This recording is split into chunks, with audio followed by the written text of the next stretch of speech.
what's up? Welcome back to my channel. My name is Tess. I'm a licensed esthetician, acne specialist, and the founder of my own skincare brand. I was on Instagram Live last night, which I kind of have anxiety about doing lives, but sometimes the inspiration strikes and I'm like, I just want to connect with my community and I'll get on there. It was so much fun, so thank you if you joined that live. A few of you were saying you miss the YouTube videos, and that honestly was so touching because I just tell myself that nobody cares, but to hear that some people are watching and care honestly motivated me to want to film today. So I want to share an updated morning routine with you. So this morning I took my puppy for a walk. I'm visiting kind of on a little holiday in Northern California right now where my family is, but it's been pouring rain. Of course now it's sunshine and beautiful out, but needed to take my dog out this morning. It was pouring and I was committed to giving him his walk because he's a big dog and he needs exercise. So we were outside, pouring rain, so wet. I'm probably gonna catch a cold. I was like sweating. So I wanted to do a deeper cleanse this morning to just dissolve that sunscreen and sweat. I make 2 gentle cleansers that are both fragrance free. They're designed to be used as a double cleanse in the evening, but in the morning time, I will generally pick one. I really like to have 2 options for cleansers, at least 2. So I love my Undo for when I'm feeling more dry, my skin's feeling tight and compromised. But if I've done a workout or a sweat or I just need a little deeper cleanse, I'll do my Low Foam. So that's what I did this morning. And I actually have a little routine for the bath. Yes, I took a bath this morning. Felt so nice with the rain. It's just been so cozy here. I like to cleanse my face before I get into the bath. So I cleanse with Low Foam for a full minute.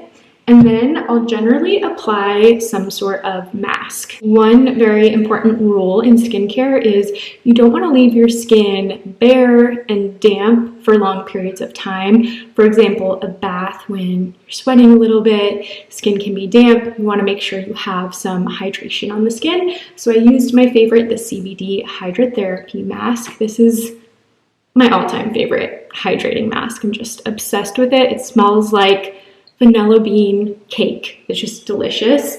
Really great for strengthening the barrier and just giving you firm, healthy, plump skin. Anytime I'm going to touch my face, I always rewash my hands.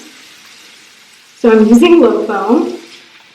And now we're ready to touch my face. So my first step after cleansing or mask removal, if I'm using one, is always a hydrating toning mist.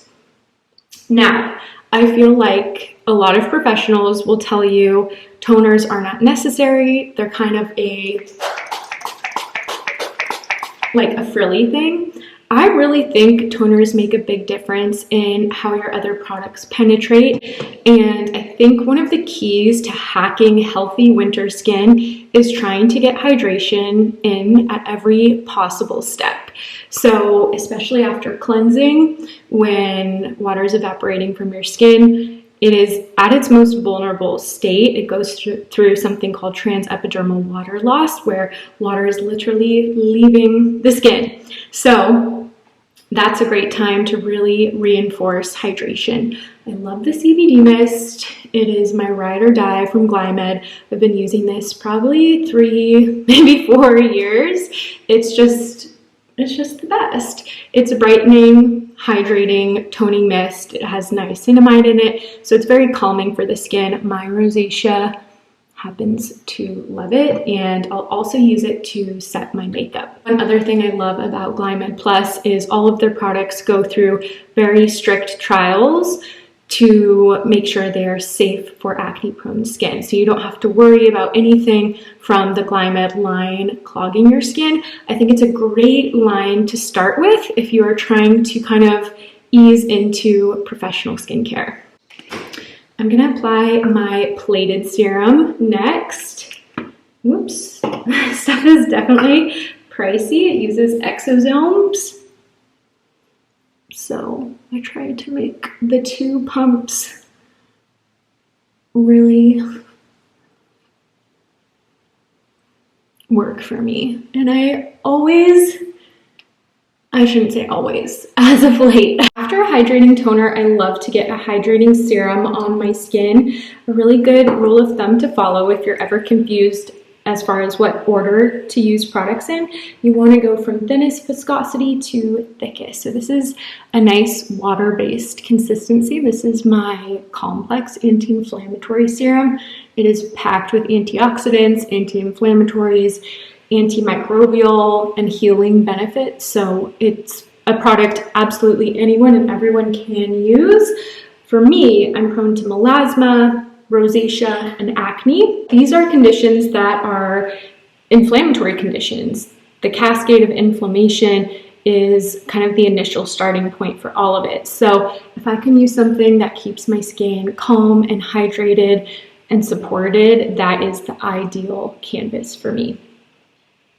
I also feel like it's just so much more beneficial than a regular hyaluronic acid. If you struggle with using vitamin C's, you can even use this in place of that. It is packed with plenty of antioxidants to protect your skin from free radical damage. I love vitamin C as well, so I use both. But if you are somebody in that camp who has a hard time tolerating vitamin C, give Complex a try. I'm gonna go in with my next serum. This has replaced vitamin C right now for me because it's also packed with antioxidants and brighteners. This is the HYDRINITY Vivid Brightening Serum. I just didn't want to pack like a million brightening serums on this trip. So normally at home, I'll use a vitamin C as well, but this is a phenomenal product for pigmentation. I did get some recent feedback on actually a podcast review, and I just wanted to touch on it for a second because I totally hear the feedback, but it was somebody saying, you know, they wished I recommended more drugstore and affordable products. And I think my response is just that. I really have to stay true to the recommendations that I really believe in and that I've seen results from. I only work with professional lines, so that is kind of the data from which I'm able to understand how products work on a variety of skin tones and types. And working with real people, it's just a much different comparison than if I were to go review a product on myself and try it, you know, even for an extended period of time. It's not as valuable to me as a product that undergoes clinical trials and that I'm able to actually use to correct skin concerns. So I think there are luckily a lot of channels. There's really no shortage of channels that do recommend products like that. I would say that's the mainstream. The other argument is that when I was really struggling with my skin, I've struggled with melasma, acne, PD, rosacea, so many things. I was so desperate and I had tried everything that was available OTC and never really saw the results I was after. Professional skincare has been the game changer for me. I want to recommend products that I feel are actually difference makers and that are substantial recommendations. So that's kind of where my head is at with it. The other thing is that I know I spend so much money on products that never worked and that I've never really loved. So it's kind of like if you were to think of going to Forever 21 and getting 5 handbags when you could invest that money in one amazing handbag that you'll have for 10 years. I really think skincare is an investment. And if somebody were to tell me, you know, Tess, I want to invest in skincare, but, you know, in-office treatments are really expensive. I don't know where to put my money. What would you suggest? I would tell them skincare and what you put on your skin every single day is going to make the biggest difference. So that's where I would invest my money. And I don't think you need a whole lineup if you're, you know, on a strict budget. You don't need a whole professional lineup, but I would invest in some key players that are going to make a big difference. I do happen to believe, you know, even as something as small as a cleanser or a toner, it has impacts on the skin. So I like to ensure that formula is of great quality too. So I don't cut corners with quality, and that's really where my head is at in recommending professional products. They're the only thing that has ever really worked for me. You can see how my skin is getting a little flushed. It's very hot in this bathroom, but just touching my skin, it does get reactive. Doesn't necessarily mean I'm sensitive. I think a lot of people see that and think their skin is hypersensitive and they're very limited in the products they use. One of the questions I get asked the most is how to gear a skincare routine towards sensitive skin.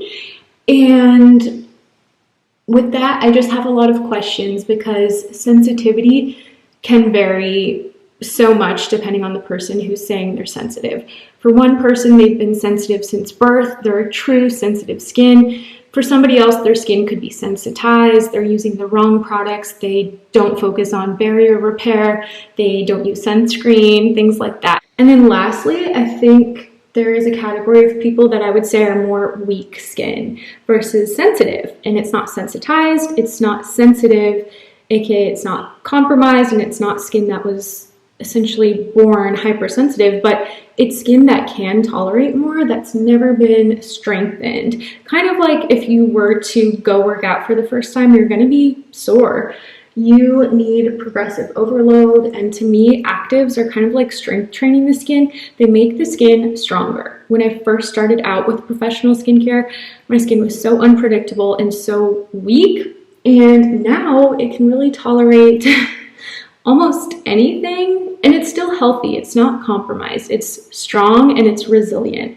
So sensitive skin, I just say be careful with that label because I think it can actually inhibit some people from using actives that do require acclimation, like vitamin C, AHAs, retinoids, even BPO. These are really great ingredients. They just have to be introduced in a healthy way. So that is what I help clients with virtually. I tailor a skincare routine to them and help them acclimate to it. It's really all in the acclimation. I'm using my MULT-EYE. This is a multivitamin for your eyes. You can use it around the whole eye area, upper and lower lid. You can use it morning and night. I wanted to come out with an eye product because I also struggle with ocular rosacea, which is rosacea of the eyes. My eyes can be really sensitive in the true sense to eye products, sunscreens. So I find this one is very calming. It contains niacinamide. It's very well tolerated by those who have sensitivity to eye products. Ocular rosacea flares are not fun, especially when you're driving and you get an attack out of nowhere. Next up is my barrier repair cream. This is from Glymed. This is the back bar size because I'm traveling. I just wanted to bring one big guy for my face and my body. I don't know, girl math just kind of made sense to me. This is a thicker cream. It's really designed for barrier repair. I think it is so luxurious and just a treat to wear during the colder months when wind, cold, artificial heat can really zap our skin of moisture. So if you feel like you've tried a lot of moisturizers and they just aren't doing it for you, but you also want it to be acne safe, give the barrier repair cream a try. It is just so luxe. Now, I am going to allow this to dry down before I apply my sunscreen. I think I'm going to film a separate video with my morning makeup routine that's actually sunscreen. So I am definitely wearing sunscreen. I'm just not going to include it in this video. I'm going to do a part 2 for you guys. My last step in the morning is protecting the lips. The lips are such a fragile skin that can really show signs of wear and tear as we age. And it's an area that I'd say a lot of times you don't realize the damage until it's too late. So I'm a big believer in treating the lips. If you want to get fillers, if you want to get Botox, which I've done both of those, I have no issues with them.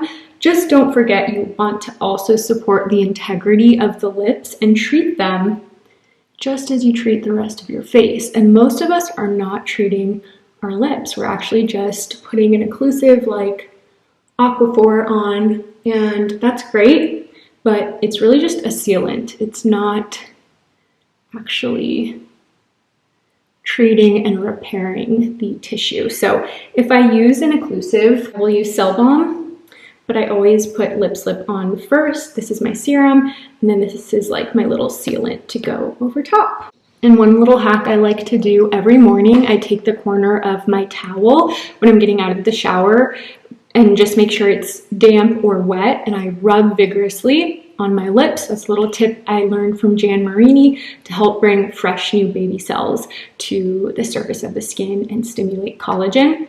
Then I put my lip slip over top, and it is a game changer. That is it for my morning routine. I hope you guys liked this video. Please let me know any suggestions you have for future videos for me. I'm so excited for 2024 and can't wait to get creative in filming. So thank you guys so much for watching. I love you, and I hope you have a very happy holiday season and you're enjoying your healthy skin.